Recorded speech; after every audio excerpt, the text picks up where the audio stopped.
Dobrodošli na predstavitev postopkov za Erasmus izmenjavo.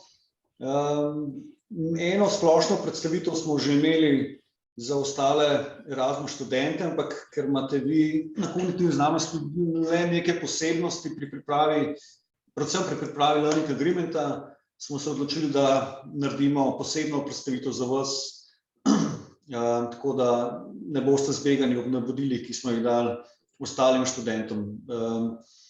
Ne pričakujem, da bo ta predstavitev posebej dolga.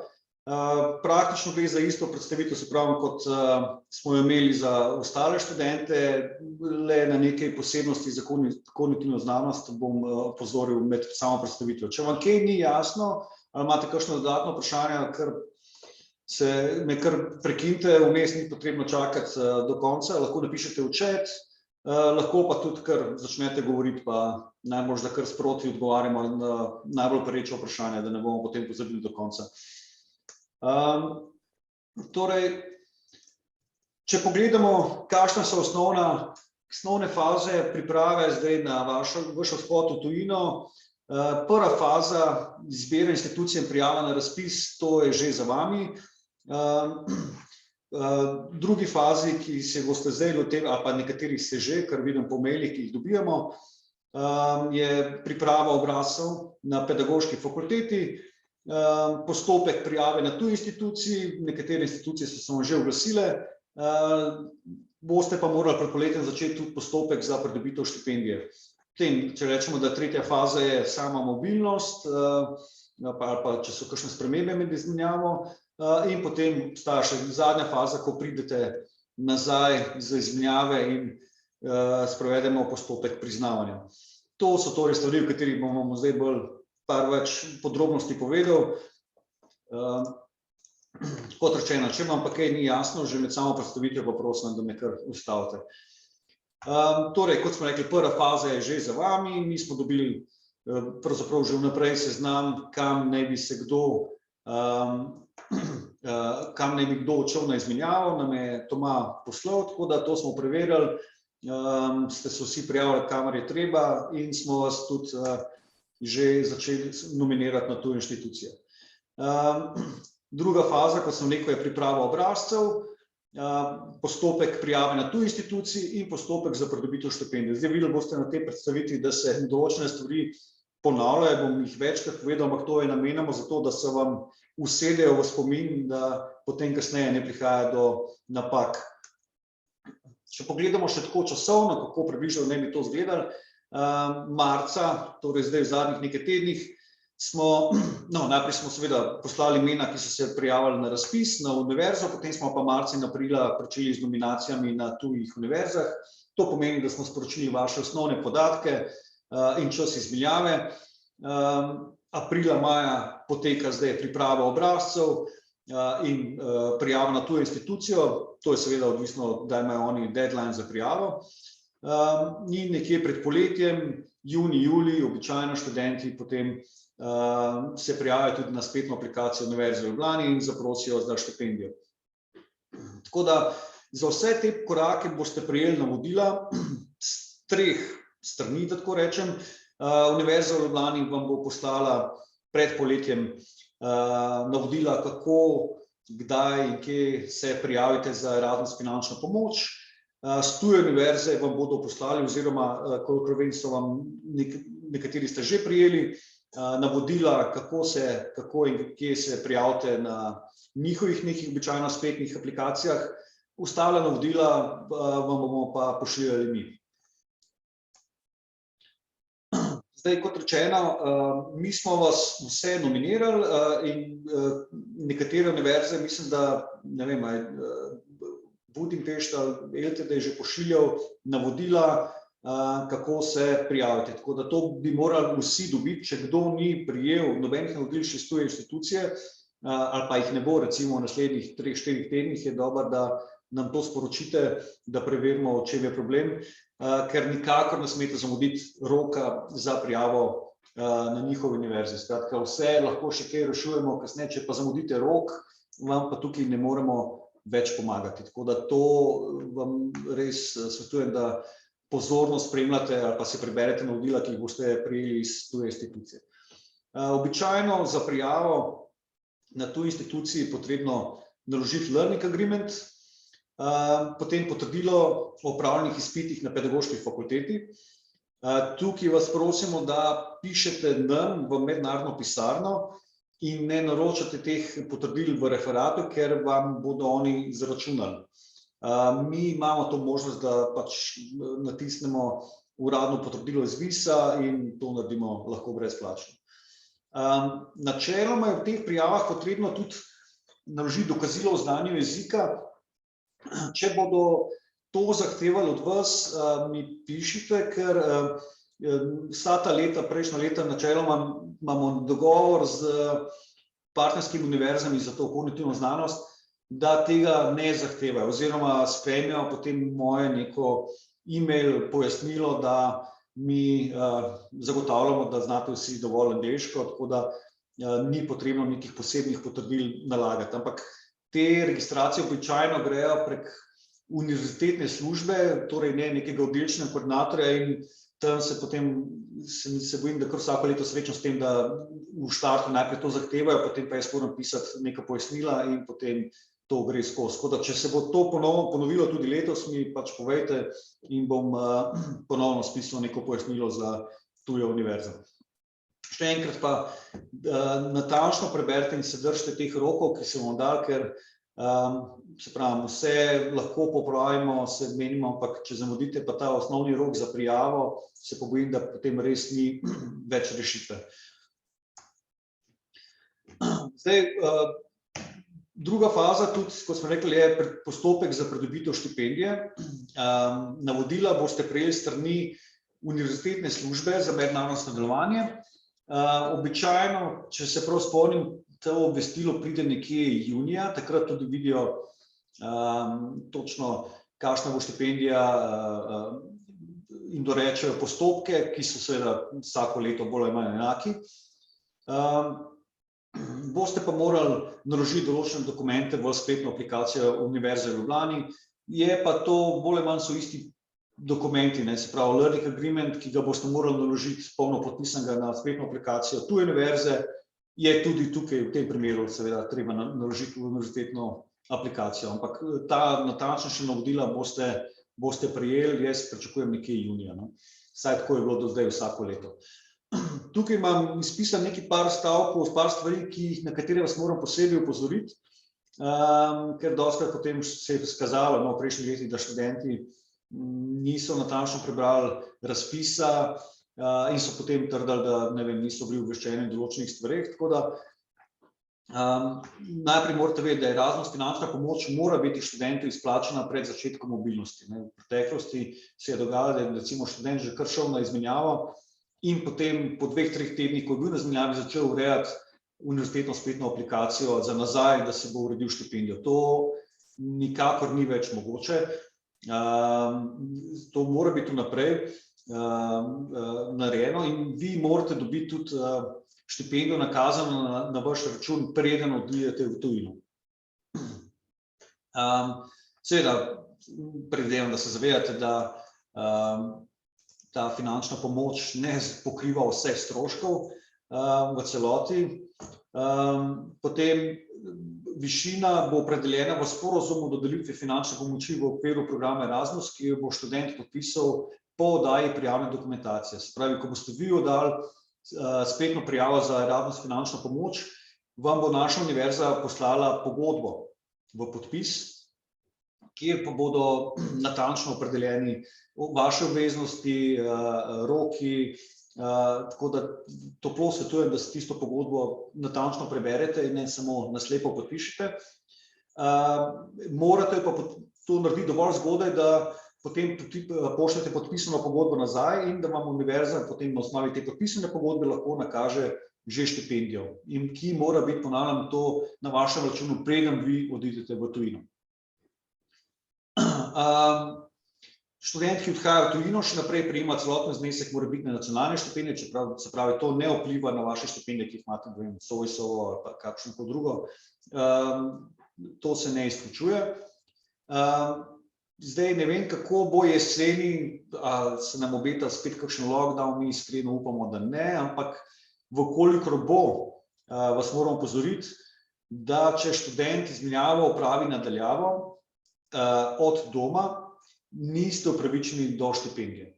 Torej, to je tako, štipendija je vezana na vaše bivanje v tujini, se pravi, vam ne pripada štipendija kot Erasmus študentu, sama po sebi, temveč je to finančna pomoč, sofinanciranje za pokrivanje stroškov, ko živite in študirate v tujini. Kar pomeni, da če poteka študij nadaljavo na izbrani univerzi, če ste v tujini in v tem študentskem domu delate nadaljavo, boste prejeli štipendijo.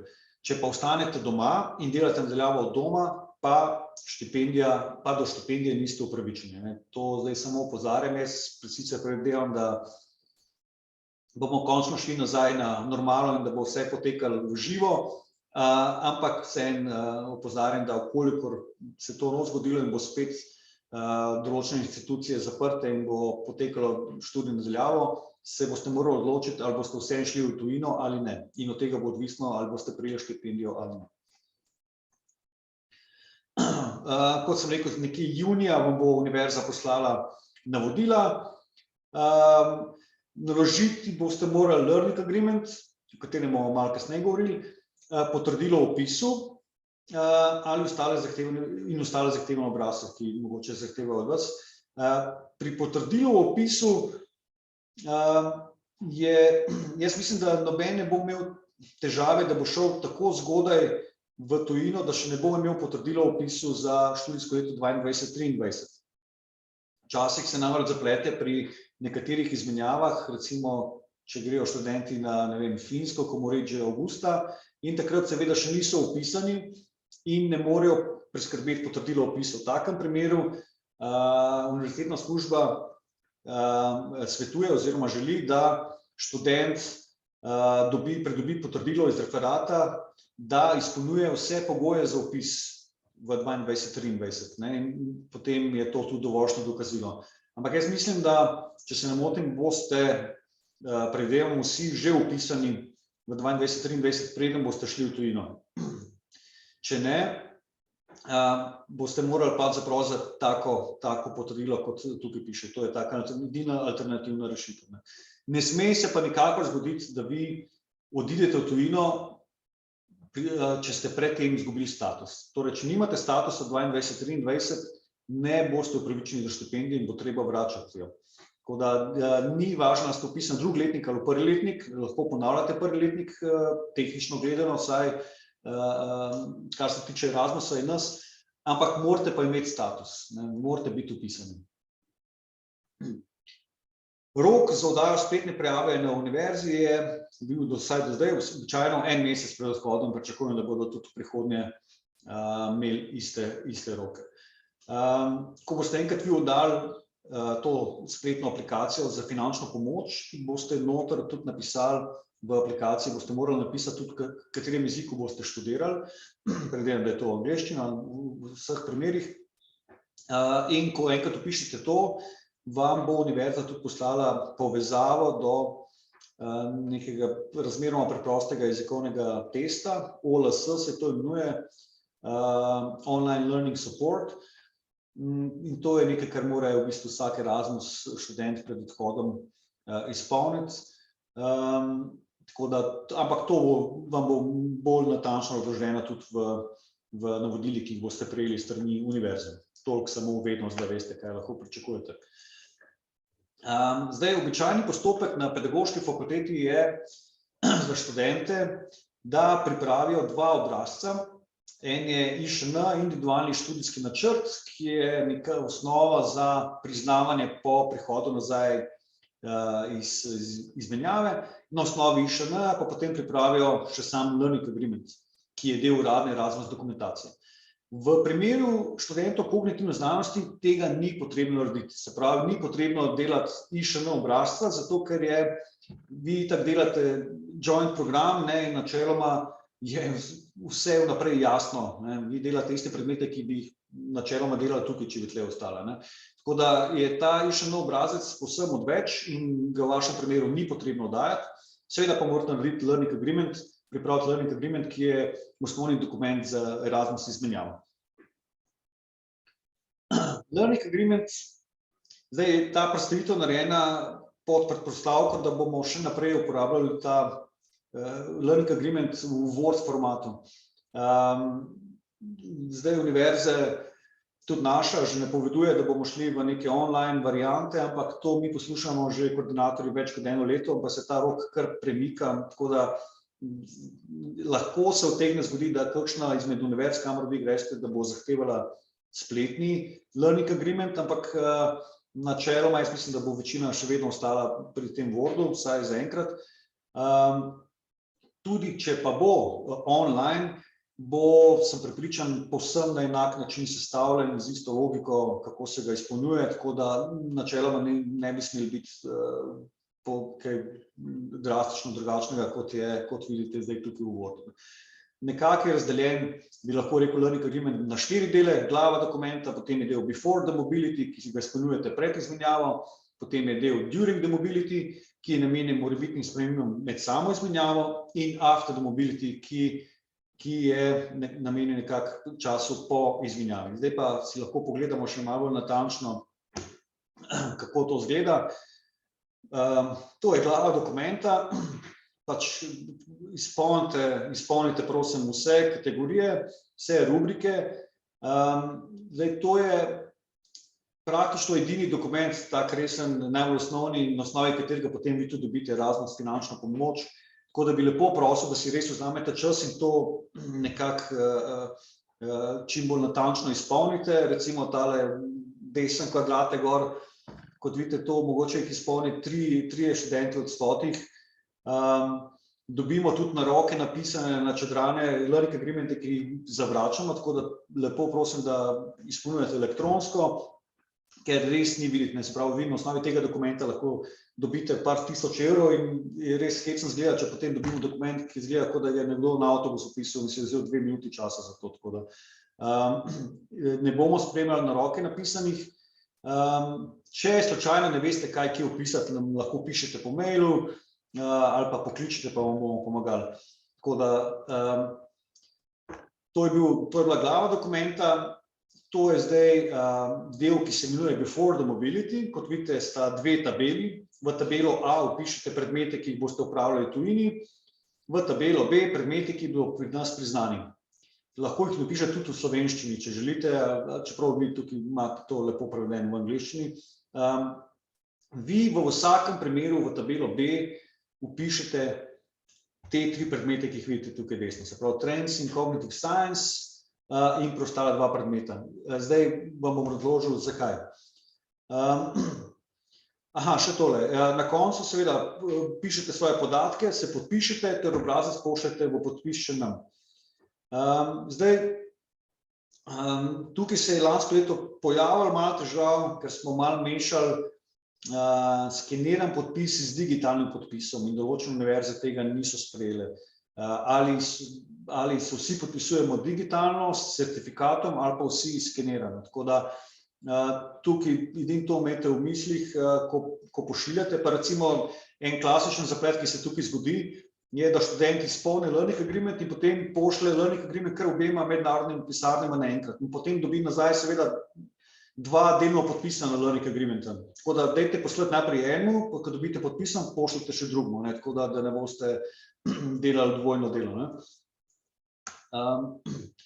During mobility je del, ki se ga izpolnjuje med samo izmenjavo. Recimo, da vi se nekaj dogovorite zdaj vnaprej, vi boste oddali learning agreement, ne vem, že maja, junija v prijavi na tujo inštitucijo, pa ko boste zaprosili za štipendijo, potem pa se jeseni odpravite na tujo univerzo in takrat ugotovite, da ima, ne vem, v ponudbi nek veliko bolj zanimiv predmet ali pa se nekaj ne izvaja in ste primorani delati spremembe. Takrat jih to delate v tej tabeli A2 in pač napišete, kateri predmet se briše iz originalnega načrta in kateri predmet se dodaja.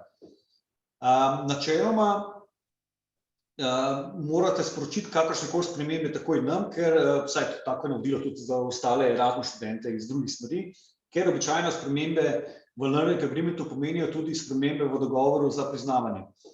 V vašem primeru te spremembe ne bodo običajno, ne povzročijo nobene spremembe tudi v procesu priznavanja, ker vam se priznava v vsakem primeru tiste 3 predmete, ki sem jih prej naštel. Tako da tukaj, tudi če delate te spremembe, običajno se v tabelo B2 ne vpiše nič, ker ne predstavlja nobenih sprememb v odnosu na priznavanje. Bom kasneje malo bolj podrobno razložil, da si boste vedeli, zakaj je to tako. Potem je pa še zadnji del Learning Agreementa, ki je After the Mobility. Načeloma ideja tega je, da bi se to izpolnjevalo po koncu izmenjave. V tabelo C bi vaši gostitelji morali napisati imena predmetov, ki ste jih naredili, ocena in koliko kreditov ste nabrali. V tabelo D bi pa mi morali napisati, kateri predmeti so se vam priznali pri nas in kakšno oceno in koliko kreditov so vam priznali. V veliki večini primerov pa se nobena univerza ne izpolnjuje tega dela zadnjega, After the Mobility. Namesto tega vam univerza gostiteljica na koncu izda kar Transcript of Records, uradni dokument, kjer so točno te podatke opisani, torej kaj ste naredili, s kakšno oceno in koliko kreditov ste dobili. Mi pa namesto, da to izpolnjujemo, vam izdamo na koncu uraden sklep o priznavanju, kjer prav tako so točno ti podatki zapisani, torej kaj ste naredili, s kakšnimi ocenami, oziroma kaj vam priznamo, katere predmete in s kakšno oceno. Tako da pričakujem, da noben ne bo imel izpolnjen After the Mobility part, ampak boste namesto tega dobili Transcript of Records, mi imamo pa izdali sklep o priznavanju. In na koncu to tudi naložite kot zaključno dokumentacijo v spletno aplikacijo, kjer ste zaprosili za finančno pomoč, in s tem tudi zaključite izmenjavo in vam bo univerza nakazala še preostanek štipendije. Kot rečeno, ne vemo, ali bodo šli v neko online learning agreement, zaenkrat teh podatkov še nimamo, ampak me ne bi tudi začudilo, če bi se potem na vrata nos pred zdajci pa odločili, da zdaj pa gremo v neke online variante, ampak tudi, če se to zgodi, pričakujem, da so te opcije oziroma sistem, kako je narejen, povsem na enak način, kot se izpolnjuje v Wordu, samo da bo zdaj šlo prek neke online zadeve in bom, ne vem, jaz dobil neko obvestilo in da se logiram in moram podpisati in tako naprej, ampak ideja, logika izpolnjevanja bo zagotovo enaka. Ok, zdaj poglejmo še mogoče malo bolj podrobno, kakšen je postopek spreminjanja študijskega sporazuma. Kot rečeno, načeloma imajo Erasmus študenti ostalih smeri zelo striktno navodilo, da vkolikor pride do sprememb, mora takoj sporočiti in oddelčnemu koordinatorju in nam, ker to običajno pomeni tudi sprememba v dogovoru za priznavanje. Če nek študent rekel, da bo na izmenjavi naredil predmet A in se mu pred nas na osnovi tega prizna predmet B, če tam zdaj tega A-ja ne bo delal, potem seveda tudi dogovor o priznavanju pade. Ampak v vašem primeru je tukaj malo bolj lažje, zato ker vi delate joint degree. In te spremembe ne vplivajo na priznavanje. Seveda pa morajo biti odobrene, tako da, če vi zamenjate tam nek predmet, bi je želel, da tudi Toma ali Jaša potrdita ustreznost te spremembe, da je preden jaz podpišem learning agreement. Zelo radi študenti kognitivne znanosti podaljšujejo izmenjavo. Načeloma je to pravica Erasmus študentov, vi lahko zaprosite za podaljšanje. Je pa vprašanje, v tem trenutku vam tega ne znamo povedati, ali bo Univerza v Ljubljani sofinancirala podaljšanje. To se spreminja iz leta v leto. Če jim ostaja dovolj sredstev, potem z veseljem financirajo podaljšanje. Če pa ni ravno veliko odpovedi in sredstva ne ostajajo, potem pa seveda dovoljujejo podaljšanje, ampak brez štipendije. To verjamem, da je malo ni najbolj optimalna varianta za vas, ker kolikor sem jaz opazil, veliko, če ne kar večina študentov kognitivne znanosti podaljšuje. in je seveda nerodno, če potem za te dodatne mesece ne dobite štipendije. Ali bodo oni financirali ali ne, jaz mislim, da običajno to sporočijo nekje novembra, decembra, takrat nekje dobijo že prvo osnovno predstavo, ali bo teh sredstev dovolj, in takrat potem dajo tudi navodila, kaj je potrebno storiti, da podaljšate. V spletni aplikaciji za Erasmus finančno pomoč dodajo nek zavihek, prošnje za podaljšanje izmenjave. To so bila navodila iz letos, verjetno bojo tudi prihodnje podobna, samo to, da vidite osnovno logiko, kako se to dela, pač morate dati prošnjo, v kateri je potrebno obrazložiti, zakaj želite podaljšati, in navesti predviden novi datum zaključka. Morate nekako jim dokazati, da se strinjamo vsi koordinatorji, torej tukaj je dovolj tudi strinjanje po e-mailu, pisno strinjanje tujega koordinatorja, našega domačega, torej od mene ali pa od Pije. In pa seveda nov learning agreement je potrebno narediti, ki mora biti podpisan s strani študenta domačega in tujega koordinatorja, pri čemer morate upoštevati, da potem tudi za drug semester veljajo povsem enaka pravila, kot so normalna za Erasmus izmenjavo, kar pomeni, da vi morate nabrati na semester vsaj 20 kreditov in vsaj 20 se jih mora priznati potem na domači fakulteti. In ravno tukaj je problem pri študentih kognitivne znanosti, ker vi zaradi strukture samega študijskega programa ne morete zadostiti temu pogoju. Se pravi, vi ne morete normalno podaljšati izmenjavo, in zdaj bom malo bolj podrobno povedal, zakaj je to tako, tako da boste razumeli. Problem je način, na katerega je ta študijski program akreditiran pri nas. Kaj vi dejansko delate na izmenjavi? Vi imate v bistvu možnost, ste kar fleksibilni, da si izberete neko kombinacijo med temi tremi, rečem, učnimi enotami. In to imate zelo natančno potem opredeljeno v learning contractu. Zdaj, to verjamem, da je malo begajoče, ker zdaj imamo, se pravi, to morate ločiti learning agreement pa learning contract. Essentially pomeni eno in isto, ampak learning contract je interni dokument na kognitivni znanosti, kjer zelo natančno napišete, kakšno kombinacijo teh treh učnih enot ste tam izbrali in kaj delate. In learning contract v bistvu nam ni treba pošiljati nam v mednarodno pisarno, ker ponavljam, to je interni dokument kognitivne znanosti. Nas zanima learning agreement. In learning agreementu pa morate pisati tole. Zakaj? Zato, ker je tako ker so te vsebine tako akreditirane v študijskem programu na Univerzi v Ljubljani.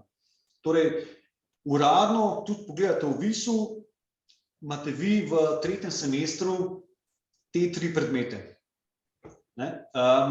Čeprav, kot sem prej pokazal, v resnici delate na izmenjavi nekaj drugega, se malo drugače to imenuje. Ampak uradno, tako kot je akreditiran program, vi delate te in zato tudi prosimo, da te 3 predmete vpišete v tisto tabelo B v learning agreementu, ker na koncu vam bomo mi izdali sklep o priznavanju teh 3 predmetov. In zato mora biti tako zapisano v tabeli B.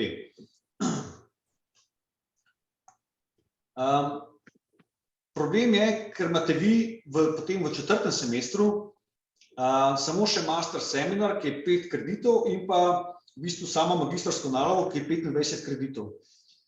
In v learning agreement, recimo, da bi želeli podaljšati, bi lahko, to sem tudi že videl, se nekateri študenti zmenijo in delajo ta master seminar na tuji univerzi, ampak to pomeni samo 5 kreditov in potem mi priznamo tudi magistrski seminar pri nas, ampak to je samo 5 kreditov, vam pa vi morate imeti 20.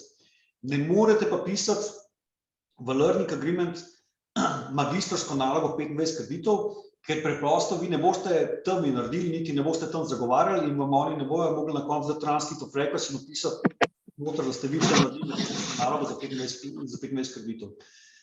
Kar pomeni, da vi nikakor ne morete v nobeni varianti doseči teh 20 minimalnih kreditov v 2. semestru. In zato taka, da rečem, običajna podaljšanje ni mogoče, ker ne moremo zadostiti žal temu pogoju. Imamo pa nekaj rešitev. Torej, kaj lahko naredimo v tem primeru? Kot rečeno, še enkrat ponavljam, nujno še, da bo univerza sploh financirala te podaljšane mesece.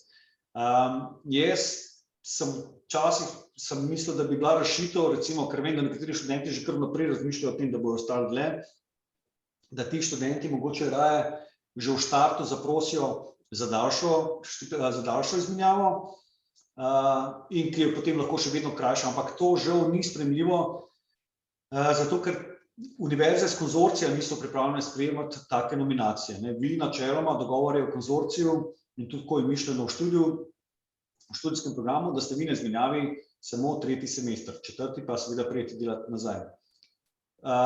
Univerze potem v tujini so pripravljene pač vas tudi sprejeti v 2. semestru, če želite podaljšati, niso pa pripravljene, da jaz v štartu že nominiram nekoga za celo leto.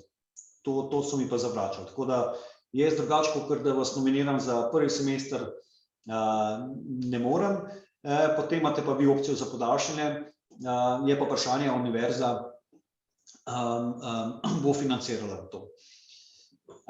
Zdaj, tole moram posebej pozoriti, ker dosti študentov kognitivnih znanosti potem misli, da ne vem, da jaz izmišljujem neke omejitve, zakaj ne more tako normalno podaljšati in potem na mojo grozo grejo pisati direktno na službo na univerzi in pišejo eksplicitno, grejo pisati stvari, kot so, zelo pozno sem našel mentorja, nisem dokončal projekta, jaz bi rad podaljšal.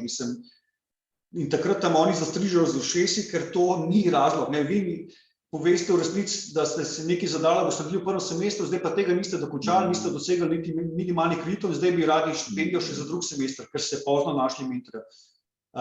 Takrat me pa tudi z univerze kličejo in sprašujejo in tako da lepo bi prosil, da vsa vprašanja naslavljate na našo pisarno, pa potem skupaj poiščemo rešitev, kot pa da rečem, pišete direktno na univerzo in potem tam tudi kakšno bedarijo napišete, ki lahko v problem spravi še ostale študente. Tako da to ni seveda zadosten razlog, da ste vi pozno našli mentorja in zdaj bi radi štipendijo še za par mesecev, ker nekaj niste naredili z 1. semestra. Jaz razumem, da praktično to težko narediti, ampak morate razumeti tudi, kako je to slišati nekaj na univerzi. Ni me to slišati, tako da je nekdo ni naredil tega, kar je bilo obljubljeno in zdaj bi rad dobil še dodaten denar, da to nekako naredi do poletja. Se pravi, problem je minimalni pogoj. Vi 20 kreditov ne morete dobiti v 2. semestru. Lahko se doda v Learning Agreement Master Seminar 5 kreditov, v tem primeru morate tudi v tabelo B dopisati to, ker se vam bo tudi to priznalo, se pravi, se doda tudi ta predmet, seveda po predhodnem dogovoru s Tomajem ali Jašo, ampak to še vedno ne prinese dovolj kreditov, se pravi, vi skupaj ne morete dobiti 40 iz 1. in 2. semestra. Smo pa, poskušamo v mednarodni pisarni vse najti način, kako vam to omogočiti, da vsem podaljšate. In nekako ste se v zadnjih 2 letih pokazali kot 2 najboljše opcije podaljšanja z namenom pisanja zaključnega dela ali pa podaljšanje s programom Erasmus prakse. Univerza naša dovoli in je pripravljena sofinancirati tudi izmenjave z namenom pisanja zaključnega dela. In načeloma lahko vi s tem namenom podaljšate tudi izmenjavo v 2. semester. Je pa res, da univerza, če bo financirala podaljšanje, je pripravljena financirati največ 3 mesece take izmenjave. To se mi zdi, da je dovolj, da pač naredite karkoli ste že zadali za pisanje zaključnega dela. Zakaj tudi sem 3 mesece, ker če vi delate izmenjavo s tem namenom, vam ni treba biti vpisan v noben predmet, ne rabite, ni več pogoja od 20 kreditov in je seveda pol malo čudno, če financiramo študentov, da je nekdo, kar ne vem, 5 mesecev v tujini, ni pa vpisan v noben predmet. Skratka, na univerzi se zdi, da je 3 mesece to dovolj. Lahko ste dlje, ampak več kot 3 mesece vam ne bodo financirali. Bi pa opozoril tukaj, da ne moramo kar sprejemati prijave, da rečem na pamet. Nekdo hoče podaljšati s tem namenom, potem, ko začnem študente spraševati, o čem bo pa pisal, pa ugotovim, da nima niti teme, niti mentorja, niti približne predstave še, kaj bo sploh njegova zaključna naloga. V tem primeru to seveda ne pride v poštev. Nekako strogo gledano bi mogel študent, ki gre na tako izmenjavo, imeti že mentorja, prijavljeno temo, Mi se zavedamo, da te postopke včasih trajajo dolgo in da, kolikor jaz razumem, tudi vaš študijski program, veliko študentov išče mentorja, ali se najde, ko je na sami izmenjavi in potem v času, ko bi želel podaljšati, nima še uradno zaključenega tega postopka. Ok, to toleriramo, ampak saj na neki neformalni ravni pa moramo vedeti, moramo biti pripričani to, da vi veste že točno, o čem boste pisali, ker če pogledate, kakšen je postopek, v tem primeru pač morate narediti learning agreement tudi za ta drugi semester, ampak noter napišete samo work on master thesis in brez navedbe kreditov, ker na koncu ne boste dobili nobenega transkripta z njihove strani, kjer bi vam uradno podelili kredite za to, kar ste vi neki individualno raziskovali za vaše zaključno delo. Morate pa priložiti kratek opis nalog, se pravi, čim bolj konkretno, kaj točno boste počeli tam za zaključno delo in ta popis nalog, pa opis, mora podpisati tudi mentor.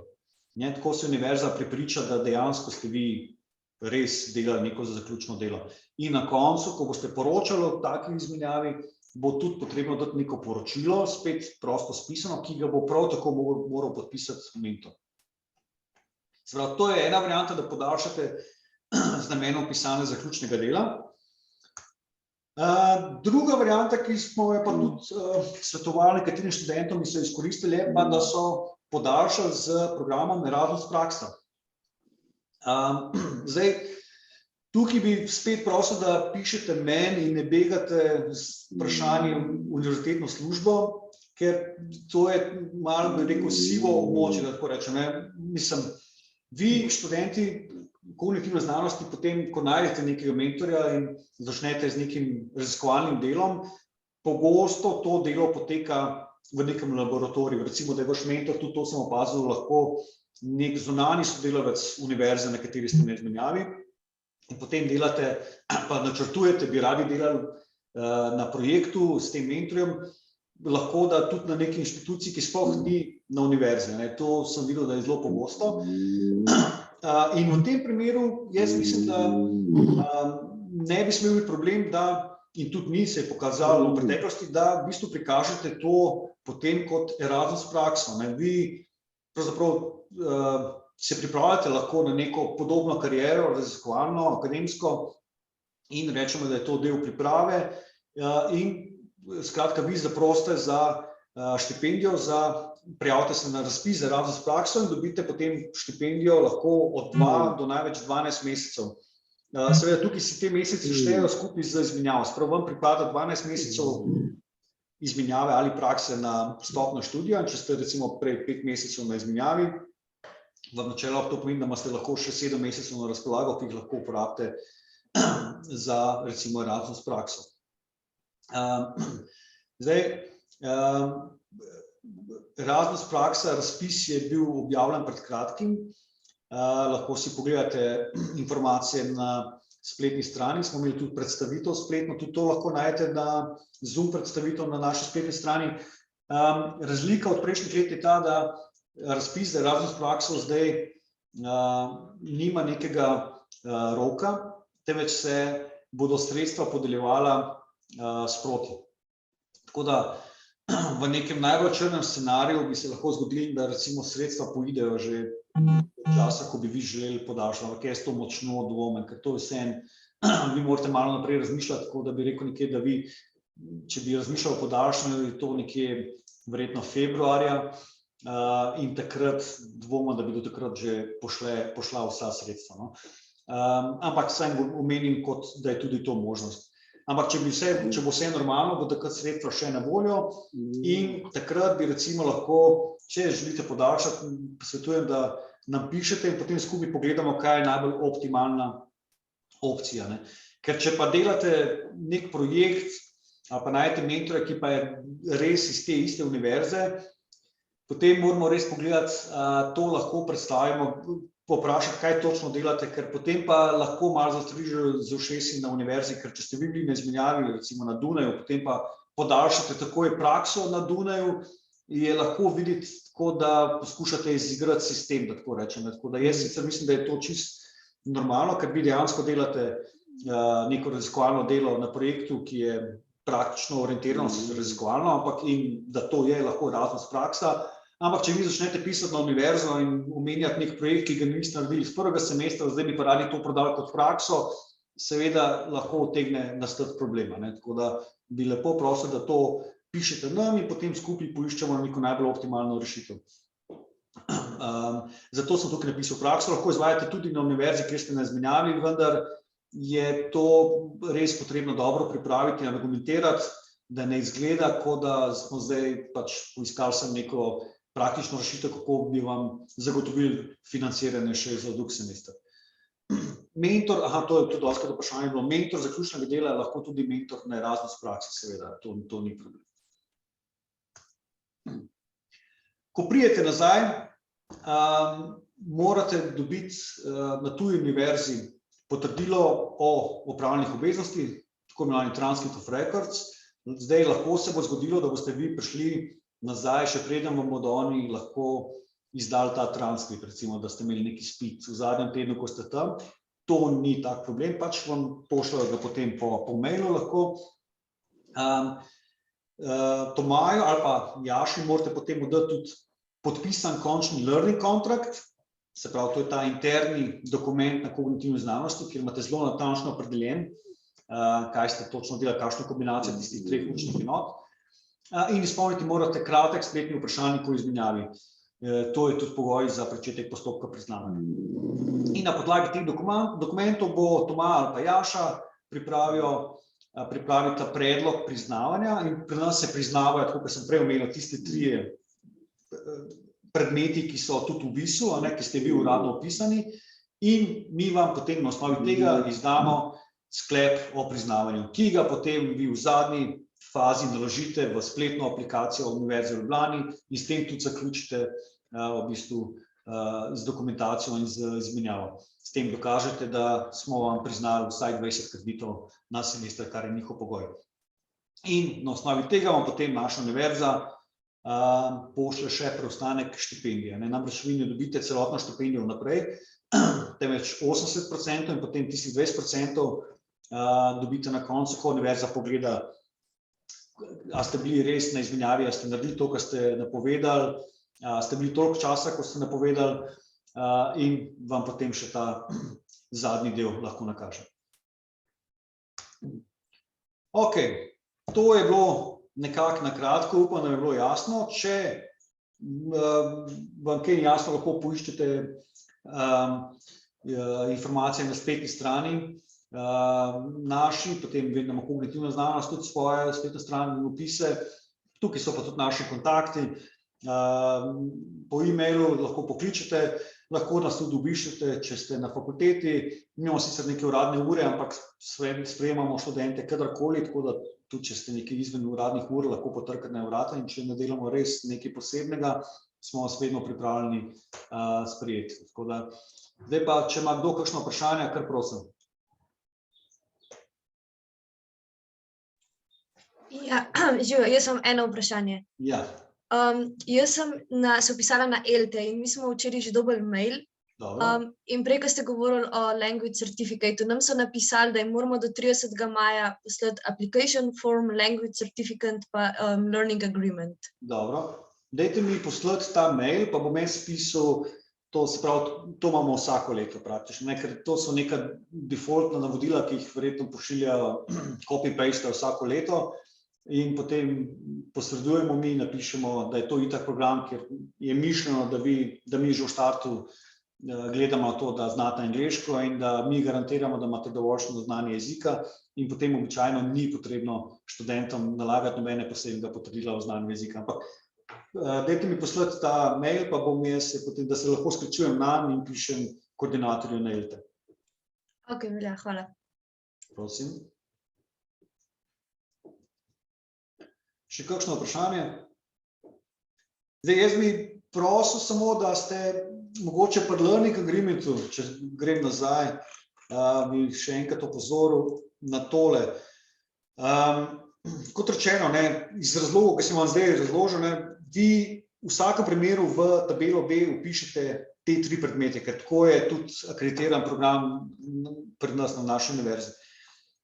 Ni pa tako akreditiran na partnerskih univerzah. Tako da vidim, da doskrat študenti pišejo potem iste te 3 predmete tudi v tabelo A. Ampak v tabelo A mi morate napisati predmete, ki jih boste delali tam. Sprav, to, kar boste napisali v tabelo A, se mora ujemati s tem, kar boste na koncu dobili transcript of records. Tabeli B se bo pa ujemal predmeti, ki jih boste na koncu dobili sklep od naše strani, da se vam je to priznali.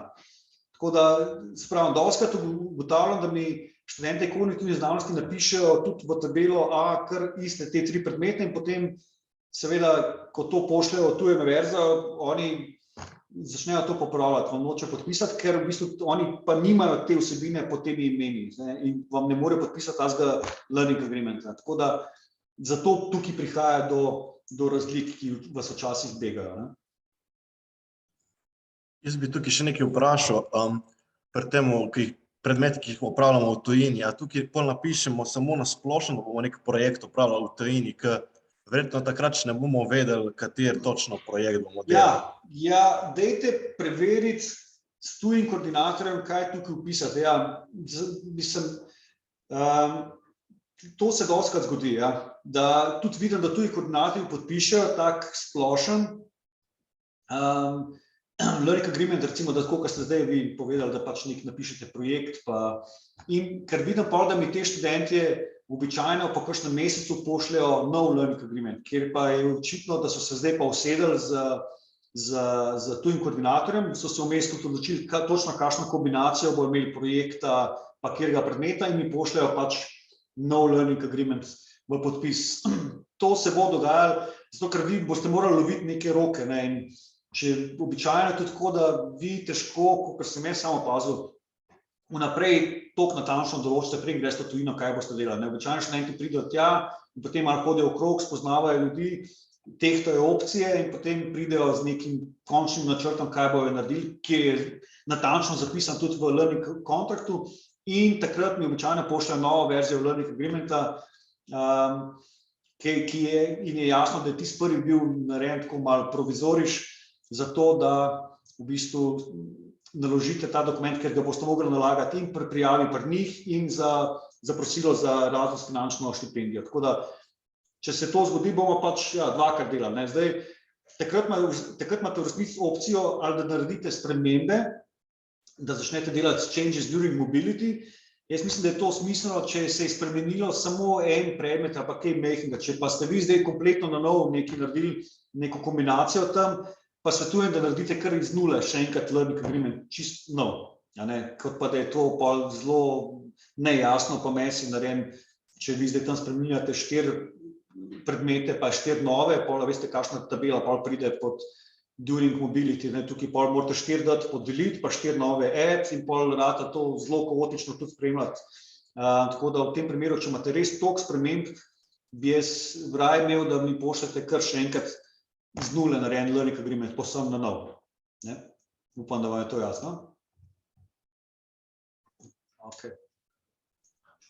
Pa še eno vprašanje imam pri temu, ker se podpišemo, ker ste rekli, da se moramo vsi pač enako digitalno ali pa ne vem, skenirati. Kako to vemo? A to mi zberemo, kako se podpišemo ali se kar digitalno? Jaz mislim, da verjetno večina od vas niti nima možnosti podpisovanja PDF-ja z digitalnim certifikatom. Ja, se to. Ja, tako da bi rekel, da bomo verjetno vsi podpisovali skenirano. Tako da je pokazalo se, veste, jaz sem včasih, za nas je veliko bolj elegantno bilo podpisovati to z digitalnim certifikatom, ker je veliko lažje, ampak je bil problem, ker jaz sem recimo podpisal z digitalnim certifikatom in to v resnici pa pomeni, da noben drug več ne more posegati v PDF, ne morete niti svojih skenov imati, ker pa takoj začne javljati, da je digitalni certifikat ni več veljaven. Tako da sem v bistvu to zdaj kar opustil. To sem zdaj bolj omenil, če je kakšen mogoče med vami, ki bo pa podpisal digitalno. Ne smemo mešati. Če jaz prepopam sliko, sken svojega podpisa, študenti pa podpišejo z digitalnim certifikatom, to ne bo šlo skozi in vam bojo zavrnili. Se pravi, jaz mislim, da večina ali pa da noben od vas nima glih certifikata in da podpisuje elektronsko, temveč pač imate skenirane podpise in v tem primeru imamo pač vsi nalima, tudi mi imamo obe opcije, tako da vam bomo na ta način pošli na roke, pa ne bomo digitalno podpisovali, ampak bomo sken podpisa dodali v learning agreement. Je pa to seveda vse poteka online, nič vam ni treba nositi v fizični obliki sem, tako da to uredimo prek maila. Hvala. Še kakšno vprašanje? Ja, jaz imam še eno. Meni samo zanima, kdaj so v bistvu roki za podaljšanje, tako da vemo, kdaj smo malo bolj pozorni na to. Ja, načeloma je bilo tako, če se prav spomnim, se pravi, kot rečeno, jaz predvidevam, da bo univerza nekje sred novembra, konec novembra, običajno pridejo s tem mailom ven, vas kontaktirajo in povejo, ali je sredstvo dovolj, da bojo to financirali in obenem, tudi če ne financirajo, vam dajo navodila, kaj morate narediti v spletni aplikaciji za podaljšanje. Se pravi, žal je to tako, da za vas veljajo povsem enaka pravila, ali dobite štipendijo ali ne. Vi morate pač poročati in narediti ustrezne stvari v njihovi aplikaciji.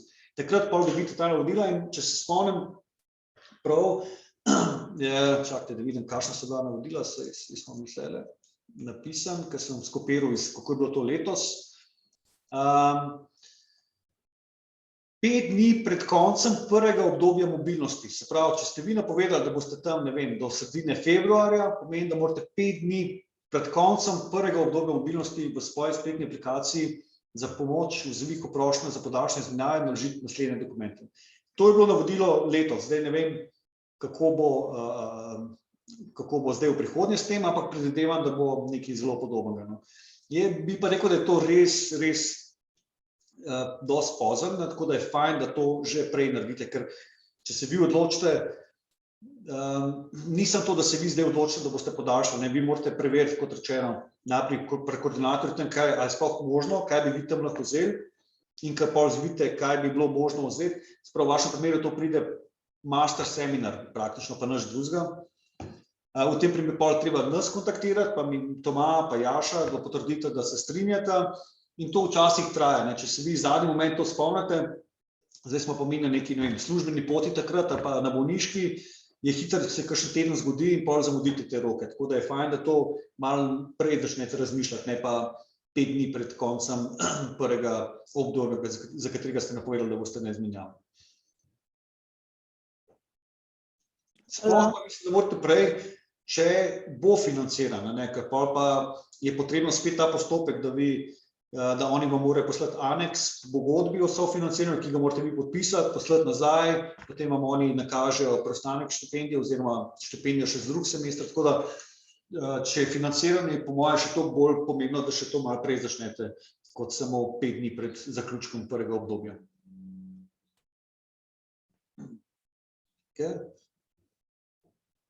Še kakšno drugo vprašanje? Jaz bi vprašala še glede podpisov. Še enkrat, in sicer to jih prav ročno podpisujemo.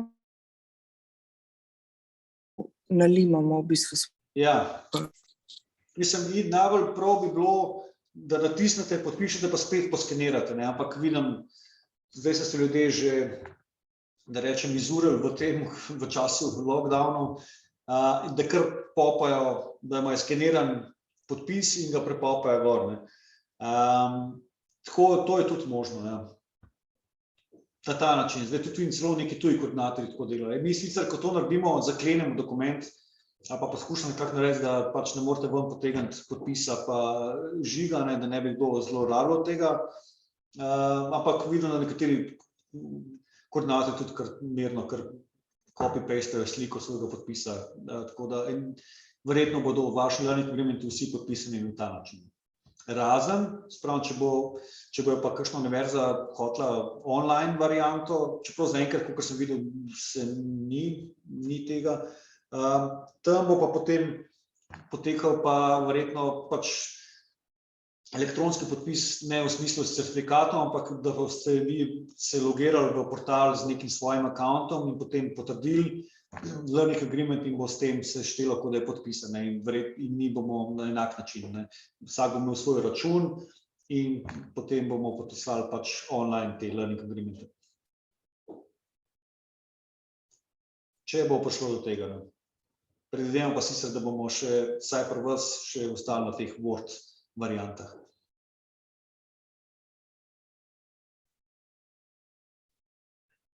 Še kakšno vprašanje?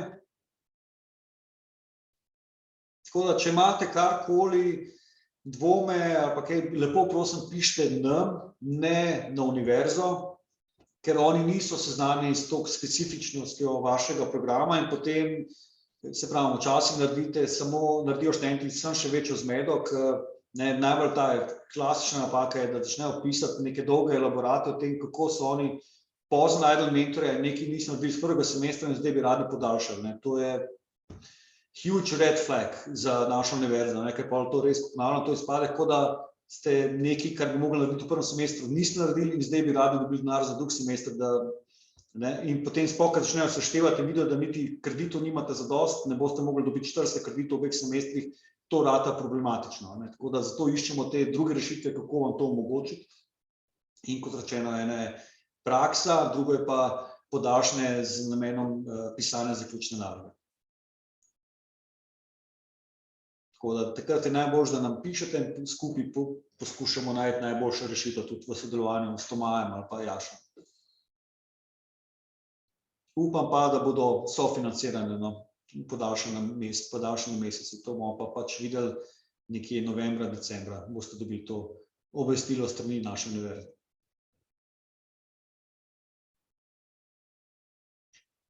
Okej, pa seveda tudi mogoče še to, ker vidim, da se tudi vse bolj pogosto pojavlja ta problem, tudi tisti, ki ne podaljšajo, pa recimo niso dokončali projekta, pridejo nazaj pa delajo nekaj nadaljavo, to tudi ne morete vleči v nedogled. Naša univerza ima podatek, ker vi zaprosite za Erasmus finančno pomoč, do kdaj ste vi bili uradno na izmenjavi, in potem nekako pričakuje, da po koncu tega obdobja, nekje v 3-4 tednih, recimo po roku enega meseca, seveda zaključite na spletnem aplikaciji, oddate vse potrebne dokumente, kar se pa dostikrat ne zgodi pri študentih kognitivnih znanosti, ker vlečejo ta raziskovalni projekt recimo še v poletje, ne, in potem začne univerza vse bolj agresivno pošiljati maile in začnejo nas spraševati, kaj se dogaja s tem študentom, ne. Načeloma se to lahko čaka tudi do jeseni, ne. Univerza mora pol poročati za ta sredstva nekje oktobra, se mi zdi. Je pa res, recimo, da letos se je pojavil problem, ker je v prejšnjih letih bilo toliko neizkoriščenih sredstev, da je univerza uporabljala za izmenjave tudi sredstva iz preteklih projektov Erasmus in se je zgodilo, da so financirali večino študentov, ki so šli v prvem semestru, med drugim tudi kognitivno znanost, sredstvi iz leta 2019, za katere mora pa univerza naprej poročati že konec maja. In zdaj imamo problem z nekaterimi študenti, ki nimajo še dokončanega raziskovalnega projekta, ker morajo pa nujno zaključiti vse do recimo sredine maja, da bo univerza lahko poročala za ta sredstva nacionalni agenciji. Jaz ne pričakujem, da se bo to zgodilo drugo leto, upam, da ne, ampak recimo, če bi se slučajno zgodilo, da bi spet ostala neka neporabljena sredstva iz preteklih let in da spet univerza financira prav vašo izmenjavo v prvem semestru z sredstvi iz preteklih let, za katere mora veliko prej poročati, kot je to bilo normalno.